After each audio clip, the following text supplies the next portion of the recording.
हम सबके पास आधार कार्ड है और पिछले कुछ टाइम से सेंट्रल गवर्नमेंट हो या स्टेट गवर्नमेंट हो इस बात पे जोर डाल रही है कि आधार कार्ड होगा तो आपको सब्सिडी मिलेगी, आधार कार्ड होगा तो आपको कई सारी स्कीम्स का फ़ायदा मिलेगा। आधार कार्ड हर जगह कंपलसरी कर दिया गया है। लेकिन हाल ही में 2024 में honourable supreme court of India ने आधार कार्ड पर एक बड़ा सवाल उठाया है और बताया है कि किस कंडीशन में कहाँ पर आधार कार्ड वैलिड नहीं होगा, यानी उसकी मान्यता नहीं मानी जाएगी।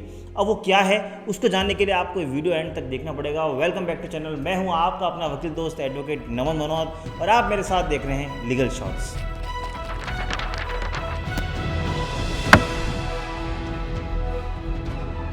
आज हम बात कर रहे हैं आधार कार्ड के उस लैंडमार्क जजमेंट के बारे में।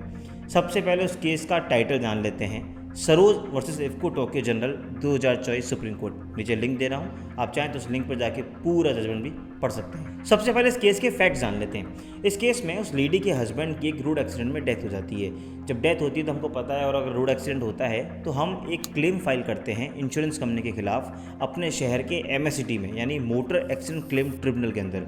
वहाँ जाके हम ये रिक्वेस्ट करते हैं कि मेरे जो भी रिलेटिव हैं या जिन पे मैं डिपेंडेंट था उनकी इन कारणों से डेथ हो गई है और किसी की गलती के कारण डेथ हुई है, रैश एंड नेग्लिजेंट ड्राइविंग के कारण।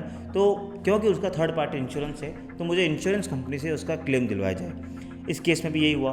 सरोज के हस्बैंड की डेथ होने पर सरोज ने एक MSCT का क्लेम डाला जहाँ पे उन्होंने एक एक्स अमाउंट का क्लेम किया। MSCT कोर्ट ने सारी बातों को देखते हुए फाइनली उनको एक 19 लाख के अराउंड एक क्लेम पास कर दिया। अब इस ऑर्डर से एग्रीड होकर इंश्योरेंस कंपनी पहुंचती है हाई कोर्ट में अपील के अंदर। हाई कोर्ट में जब इंश्योरेंस कंपनी जाती है तो वो इस बात को कहती है कि जो उस पर्सन की डेथ हुई उसकी एज को MSCT कोर्ट ने गलत माना, क्योंकि अगर हम उसके आधार कार्ड से देखें तो उसके आधार कार्ड से उसकी बर्थ डेट है 1 जनवरी 1969, ना कि 1970। तो अगर 1969 से है तो उसको उसके अकॉर्डिंग हमें जो हमारा प्रिंसिपल है वो अप्लाई करना होगा। जो बेसिकली MSCT क्लेम एक मल्टीप्लायर यूज़ होता है कि आपकी एज क्या थी और आप कितने साल जीते तो कितना कमाते, एक मल्टीप्लायर एक honourable supreme court of India ने कई जजमेंट में डिसाइड कर रखा है, तो उसके हिसाब से डिसाइड करना होता है। तो कंपनी का ये क्लेम था कि उनकी बर्थ डेट 1 जनवरी 1969 थी, ना कि 1970। इस बात को ऑनरेबल हाई कोर्ट ने एग्री कर लिया और बोला कि यस, आधार कार्ड में अगर 1969 डेट है तो वही उनकी जन्म प्रमाण पत्र के हिसाब से मानी जाएगी और वही उनकी बर्थ डेट मानी जाएगी। और उस ग्राउंड पे उन्होंने MSCT का क्लेम रिवाइज किया और जो 19 लाख MSCT कोर्ट ने दिलवाया था उसको घटा के ये 9 लाख पे लिया है। इस बात से एग्रीड होकर सरोज पहुंचती है सुप्रीम कोर्ट। सुप्रीम कोर्ट में आती है, वो कई सारे ग्राउंड रेज करती है, लेकिन सबसे महत्वपूर्ण ग्राउंड जो रेज करती है जिसपे हमारा आज का ये वीडियो बेस्ड है, वो करती है आधार कार्ड के ऊपर।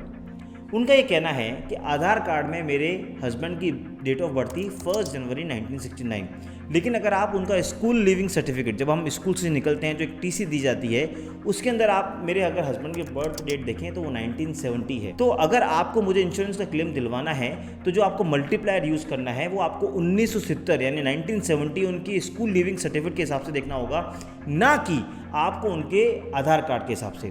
अब उन्होंने अपनी बात रख दी, लेकिन इंश्योरेंस कंपनी का यही वापस वहाँ पे रिप्लाई था कि नहीं, हमें तो आधार कार्ड से देखना होगा।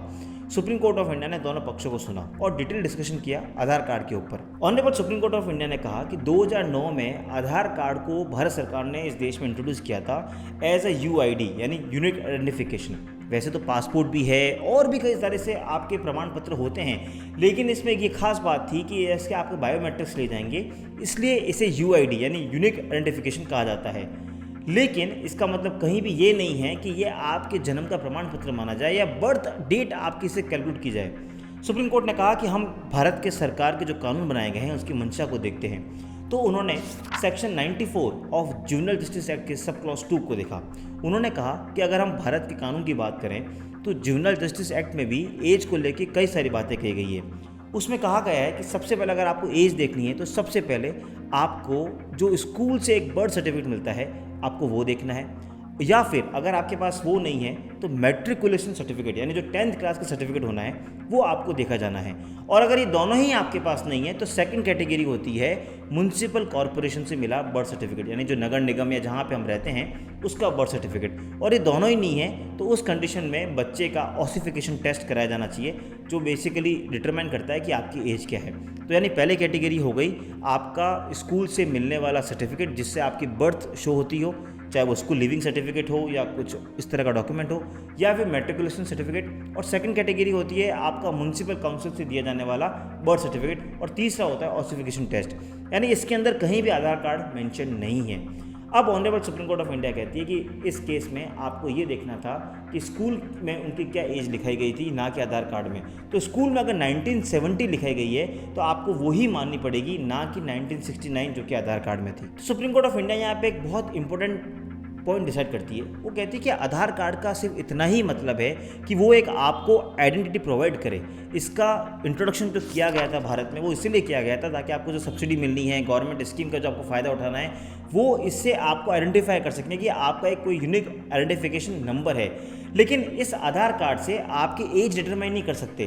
तो अगर आप देश के किसी भी पार्ट में जाएं या कोई भी कोर्ट केस करें, या कि आप पे कोई कोर्ट केस हो और जहां पे आपकी एज को लेकर सवाल हो, तो कभी भी आधार कार्ड से आपकी एज को नहीं मान सकते। और अगर मानते हैं तो हम उसको गलत ठहराते हैं, और आज से हम आधार कार्ड की मान्यता with respect to your age हम खत्म करते हैं। सुप्रीम कोर्ट ने कहा कि देश के कई विभिन्न हाईकोर्ट ने भी इस पॉइंट पर डिसीजन दिए हैं और कहा है कि आधार कार्ड को आप एज का प्रूफ नहीं मान सकते।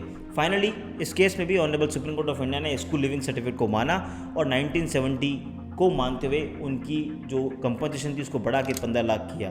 तो इस जजमेंट से हमको एक बात क्लियर होती है कि आधार कार्ड कई जगह यूज़ आ सकता है, लेकिन उसको एज के प्रूफ को लेके कोई भी इसकी मान्यता नहीं है। तो मुझे उम्मीद है आपको ये वीडियो पसंद आया होगा, और अगर आप इस तरह के वीडियो पसंद आ रहे हैं तो इस चैनल को सब्सक्राइब कर लीजिए, लाइक बटन दबा दीजिए, ताकि आपको घर बैठे ऐसे वीडियोज़ मिलते रहें। मिलेंगे अगली बार इसी तरह के वीडियो के साथ, तब तक के लिए जय हिंद, जय भारत।